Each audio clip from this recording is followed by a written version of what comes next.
And ultimately, frankly, we built our apps business on the premise of the product and what it stands for. So I've always been an advocate for Nook. And what this will allow me to do is actually be able to focus more on that and really drive traction for Nook with our customers in the market. So what I'm going to talk to you about today is a little bit more insight in what makes the product, what our Nook unique, what it stands for, sort of what are the pillars behind this product that it made it very successful and a much loved product for our customers. And so I'll spend some time talking about our bookstores as well, which is a part of our business that, I don't know, if we're in a technology business, we may not have an insight in unless we're customers. And I think many of you have gone into our stores and spent some time there, so hopefully my experiences as I retell them, you'll relate to as well. Is there, am I just moving it forward here? Okay, that's fine. So, it's okay. So the first thing I want to talk about is focusing a little bit more about the Barnes & Noble customer. And I'm not speaking specifically about Nook now, but a lot of what I'm going to talk about in terms of Barnes & Noble customers is really the foundation for the customer who buys Nook, because many of our customers purchase our products in our stores. The bricks and mortar sort of angle of our strategy is really important to us. Nook doesn't exist without Barnes & Noble, and Barnes & Noble doesn't exist without Nook. Because the digital experience is an extension of our customers' love of reading, and it's built on that foundation. So what I'd like to talk about is readers. Readers are, I always say, reading is a really sacred experience to people. It's a very personal experience. It means different things to different people. I have recently had a chance to spend some time with our founder, Len Riggio, who's gotten more involved in our business in the last few weeks. We just, about 4 weeks ago, had a significant org change. Our CEO, William Lynch, left, and we have a new CEO, Mike Huseby, and Len Riggio has become very involved in working with us on our strategy. And what I find interesting is listening to him. He's actually not only the founder, he actually opened the very first Barnes & Noble bookstore in New York. So this is very near and dear to his heart. And he loves talking about customers and booksellers. And Len talked to me about how the premise of opening the first Barnes & Noble store and what he wanted to do with the concept, and who the customer was in his opinion. And he really built the Barnes & Noble store. I hope most of you have been in a Barnes & Noble store. There's about 1,300 of them in the country, 700 retail stores, so hopefully you have. There's one literally in every cranny of this country. So they're built like community centers. The whole aspect of community is incredibly important to us. And so every store has a community relations manager. They're in fact kind of the key person that runs all of the events in store, that works with customers, that communicates back from the stores into us what customers are saying and what their problems and challenges are. So we really run the business as a community. We have these sort of areas that are almost like piazzas in the Italian sense, with these cafes, and people are encouraged to come in and read and spend time in the cafes, and really just spend time enjoying reading. And one of the unique things about reading in our stores is you can smell the books, the paper. It's something that, as I talk about digital, is not really easily transcended onto a digital experience. But it's really key to what we're going to be doing in the future to get our customers to feel like Nook is really an extension of that reading experience. Is how we bring that sort of nostalgia about books and reading and that love of reading and paper onto digital and make it really interesting for them and important to them. So can you go to the next slide? The other aspect of Barnes & Noble, which is very unique, is that every day we have millions of customers that come into our stores, right? 60 million customers go through our doors at any point, sort of in aggregate at any point in time. So it's a fairly large base. But what's interesting is kids bring their parents into our stores, and parents bring their kids into our stores. And if you go into a Barnes & Noble store at any point in time during the day, even on the weekend or during the weekday, you'll see a lot of kids running around. And we actually like that. We designed the stores that way. We have a really interesting toys and games section, but we actually have specific stations in some stores designed at their height for Nook devices, so they can actually sit down and interact with the digital devices in their own experience. So it's extremely important to us to foster an environment that is safe and nurturing and for a family. So what this sort of extends in terms of how we look at the family unit is we think of their love of learning. A lot of our customers walk into our stores because They're either curious, they want to buy a book, they're learning, they're self-exploring, they want to escape, reading a novel, or they want to teach their kids. And we have a lot of kids books, obviously, in our store. So we have storytelling almost every day, and lots of experiences that are designed to help the family and help sort of the pursuit and love of learning within the family unit.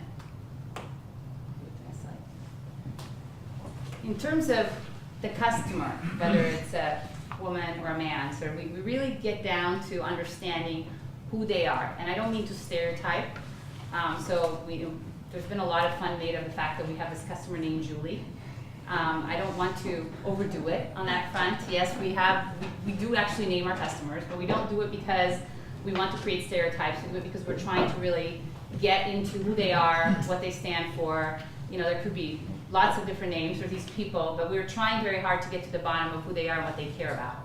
And one interesting thing that we always hear, whether it's a female customer or a male customer, is that they read to escape, they read to learn, they read to explore. There's this whole if you ask a customer why they read, you'll get a very long answer, and it's always different. So it's very interesting to us.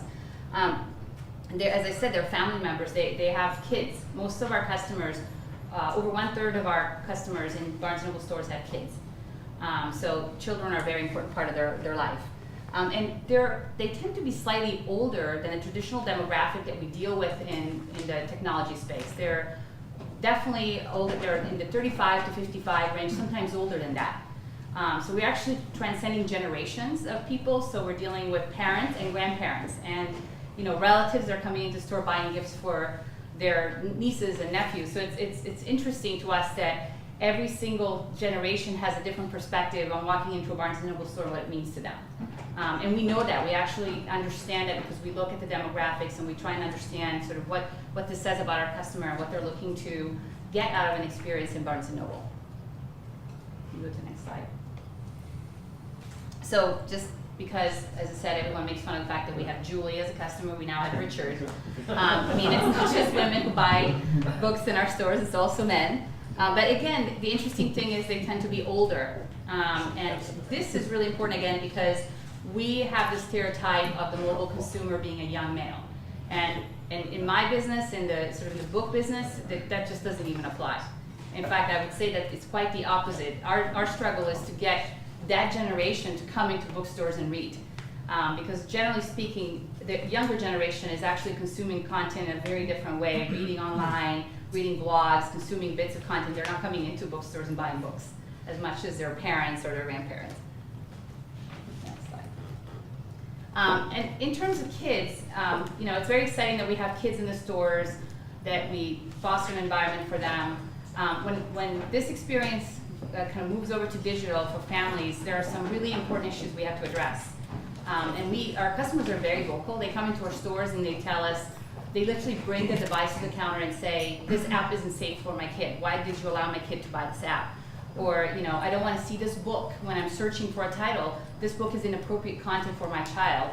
So we spent a lot of time in product discussions designing for the children as much as the parents and creating safe environments, which is why last year we introduced Nook Profiles, where basically a device can be shared in a family and you can have Billy's profile and mom's profile and dad's profile, and they're sort of gated and safe environments for every family member, right? So it's very important. Now, at Barnes & Noble, we like to say that we like to let the parents do the parenting. So we're not into controls for control's sake. If the parent feels it's important to enforce those controls, then that's okay. And we give it to them, but we don't actually like to tell them how to manage their household and how to manage their kids. So this is just a point that I think is really important, that we hear from parents are perfectly comfortable. I have an 8-year-old child, and she knows more about technology than I do. And some of the things we were talking about earlier really scare me. It's true. I mean, my daughter takes my phone and off she goes, and I don't know what she's doing on my phone half the time if I give it to her. And the same is true for Nook. I have to feel comfortable that, yeah, she's reading because she's 8 and she's learning to read, but that she's not doing other things that are not appropriate for her age. So it's really an important premise for the way we design the product and the experience. So let's talk a little bit about our bookstores. And I'm glossing over a lot. I have a lot of data that I can share, so maybe I can talk to you guys separately if you have more questions, and I'll open for questions. But to touch on our stores, because I think this is an interesting part of our business. We truly are a big retailer, right? So we have 1,700 retail locations in the United States. About half are true retail locations in malls, shopping centers, and about the other half is college stores.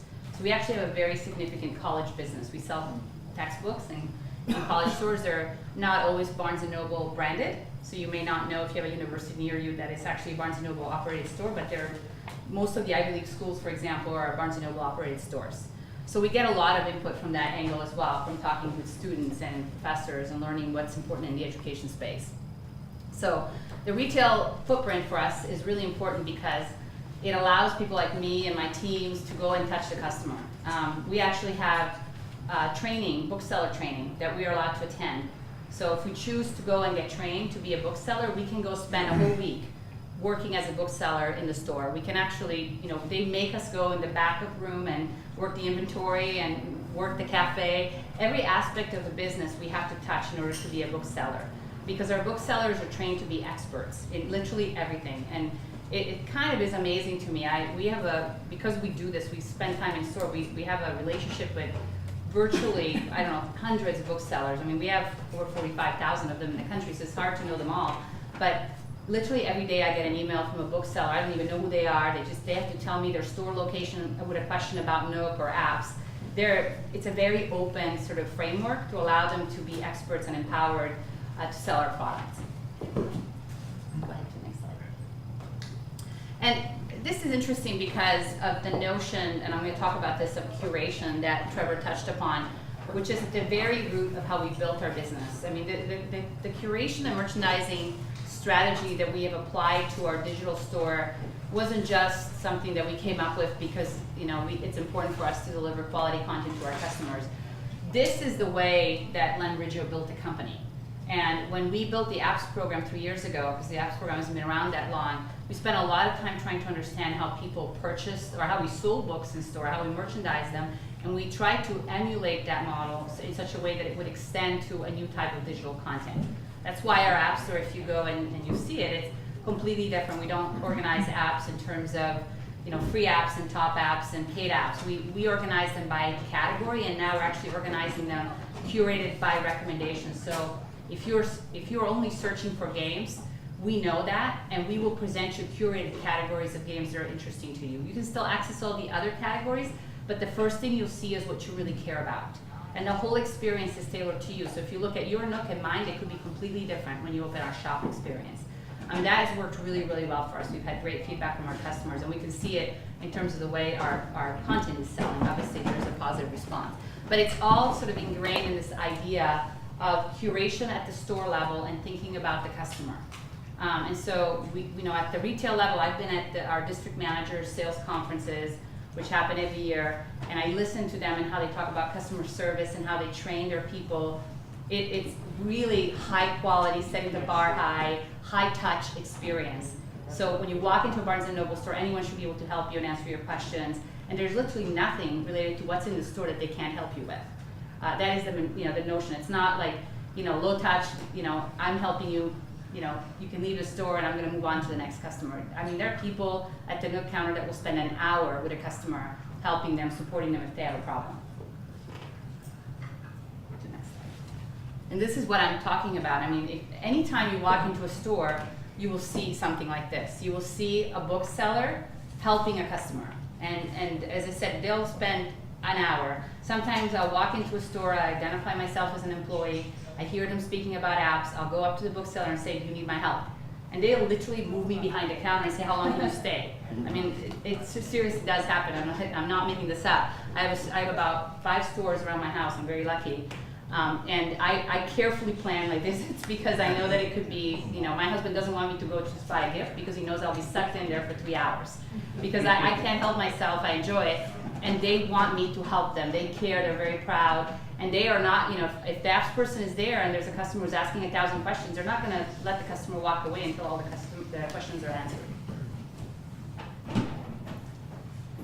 So how does this all translate to how we approach digital content? I think this is very interesting. We've really, in the last 2 years, if you've been following Barnes & Noble, our strategy has morphed quite a bit. When I joined the company, it was just before we launched Nook Color. Nook Color, for those of you who've never seen the product or may not know about it, was actually the very first true full-touch, full-color tablet on the market. I mean, Galaxy Tab was on the market at the time we launched, so it's not like it was the first ever, but it was truly the first one designed for a consumer experience. It launched 1 year before Kindle Fire shipped. We had 1 full year of getting to know our customers, understanding content, understanding the strategy, and what really mattered to us. Now, we chose to kind of depart from what we thought was really sort of safer, which was reading, and expand. We felt like we could expand our horizon and look at entertainment, look at the whole space sort of the tablet, and we learned a lot from that. And what you're seeing us do is really look now and say, you know, what's really important to our customers first and foremost is reading. Everything starts from there, and everything else around it in the tablet experience for us is supporting reading. So we're not going to do anything from a content perspective that doesn't make sense if it doesn't come from that angle of the love of reading for our customers. That's why they're buying a Nook, and that's what they use it for. I mean, that's what we know. Now, that's not to say I'm not selling apps, because actually our customers are consuming a lot of apps and they're playing a lot of games.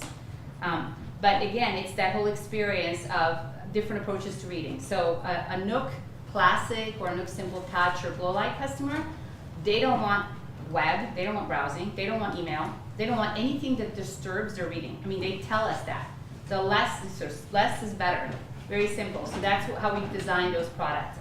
So we don't put apps on those devices. We don't have anything that really, you know, sort of is intrusive to their experience. The LCD customer, the Nook Color, Nook Tablet, HD and HD+, they're the opposite. They bought the device because they love to consume content, read anything. I read a lot of magazines, so I use primarily the HD Plus as my device because it's the right ideal screen size for reading a magazine that's sort of in glossy color. But you know, I'm willing to compromise my reading experience and sometimes be distracted with other things that I do on my tablet. Always with that sort of angle of learning, being entertained, enjoying sort of the experience. So this is where, you know, product marketing becomes a little challenging because, as I said, we reading first. We're not addressing the typical mobile consumer. We're addressing the Barnes & Noble customer. We know for a fact from our own market data that our customers are, as you see here, can you click again? Sorry. Primarily women for Nook Color and Nook Tablet. 75% are women. And as I said earlier, they're a little older. They're moms and they have several kids. And so, you know, we have to design the products with that in mind. Again, not to exclude or be chauvinistic and exclude our male audience, but to consider who's actually using our product and what they're looking for in this experience, right? Again, back to the Julie slide, they want something simple. Technology should not be complex. They don't want to worry about the technology, they just want to worry about what they enjoy on the tablet. And the other interesting thing is this whole notion of wanting to, you know, you're reading a book and you're already asking yourself, what am I going to read next? So that's really important to our customer. They're asking us to help them, guide them along in their reading experience. And we don't want to make that difficult for them. So we're spending a lot of time in our shopping experience to really help them understand, you know, if you're reading a book, what else do you want to read next? So, do I still have a few minutes? I'm sorry, I've just munched some time. I just don't know. So this is kind of an interesting, if you were here last year, I might have laid out this little quiz for you. These are 2 quotes from customers, comments on content that they were enjoying on their Nook. One is an app and one is a book, right? So usually I don't tell people what they were, but I'm going to tell you just for kicks. So one is for Angry Birds and one is for 50 Shades of Grey. One of our best-selling books, by the way, last year. So, okay, then that makes it obvious. As I said, I usually don't tell people. But the point is that to our customer, content is you know, it's an experience, it's interchangeable. They're not thinking about, I'm using an app or I'm reading a book.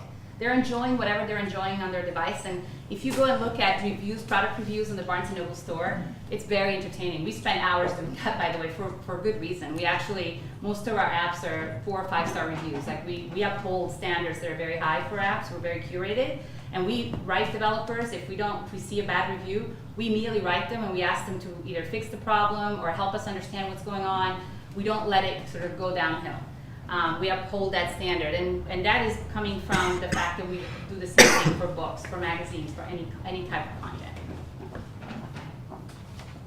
And kind of to extend that thought a little bit more, just like in books, if you go home and you look at your bookshelf, if you're a reader, and you look at all the books you've read, they say something about you, right? Maybe you travel, maybe you like history, and the collective sum of all the books says something about you. And on a tablet, the collective sum of all content that you have says something about you. Maybe you're a gamer, maybe you're not, maybe all you do is read. Maybe like me, you'll see 35 magazines from all over the world, and you'll know that I love magazines. So the sum total of everything on your device is very personal. It says something about you, and so we design content, the content consumption experience, the shopping experience with this in mind to ensure that we keep in mind the way the customer approaches content. That it's not about, just, oh, well, I downloaded an app and this is what I'm doing. And sort of to extend that thought, when we are looking at customers' reading habits or preferences, what we've learned is that the way that recommendations work in the typical world, not just for apps but for books, and especially for books actually in terms of where we come from, you don't look at categories when you're shopping for a book.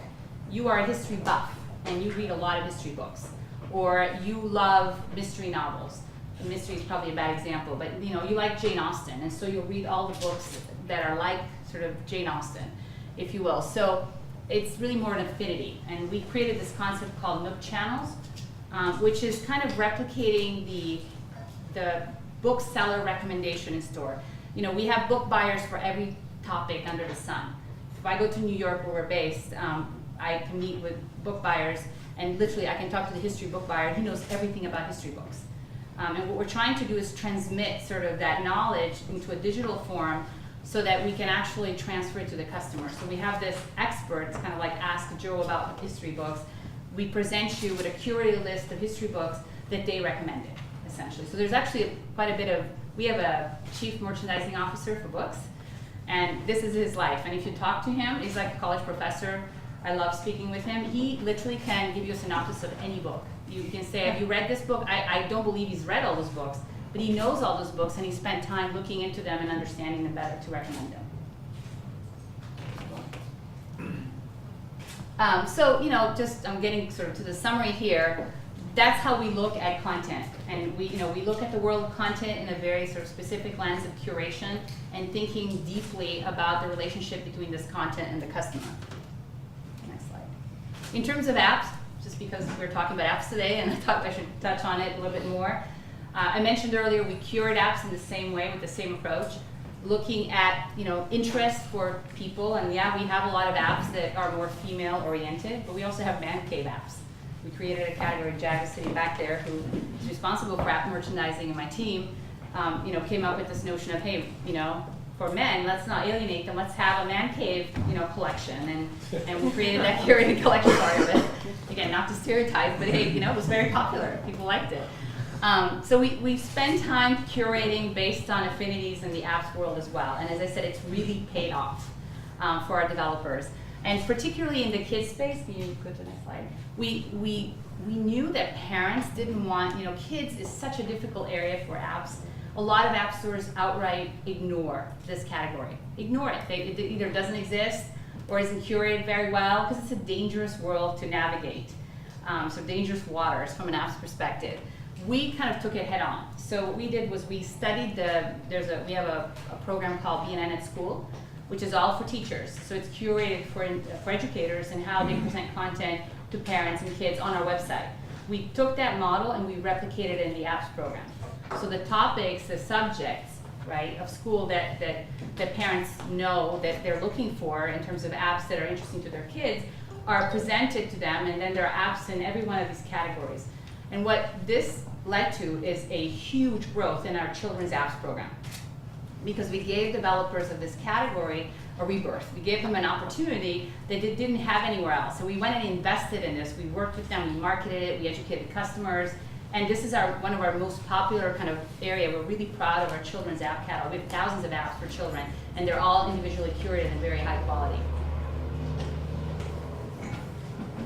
This is another interesting program. If you were here last year, I think I showed this slide. One of the cool things we can do with having physical and digital is bringing the two together in a really exciting way.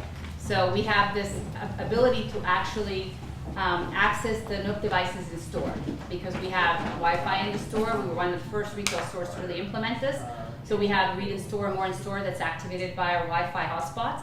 Well, we're leveraging that, so when you walk into a store with your Nook tablet and you have an Angry Birds application or game on your tablet, we actually give you for free the Mighty Eagle, so you can beat levels of the game if you're in the store. But you can only do it in the store, and the minute you walk out of the store, that feature turns off. So you can play in the cafe and have coffee if you want to, but you can enjoy the app and that experience in the Barnes & Noble store. And we were the very first retailer to do this with Rovio. It was actually 2 Novembers ago, not last November, the November before, and we actually had Angry Birds Day in our stores.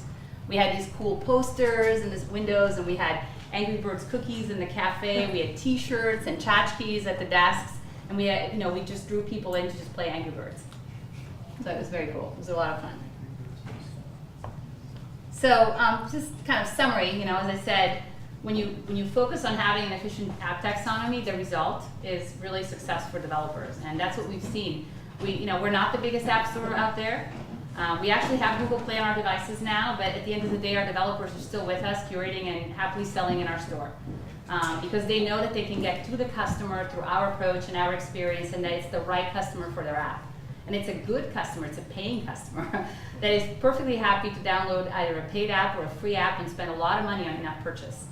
Because they feel that they trust Barnes & Noble, and that the experience coming from our device is going to be one that they can trust and they can be safe with. I think that's it. So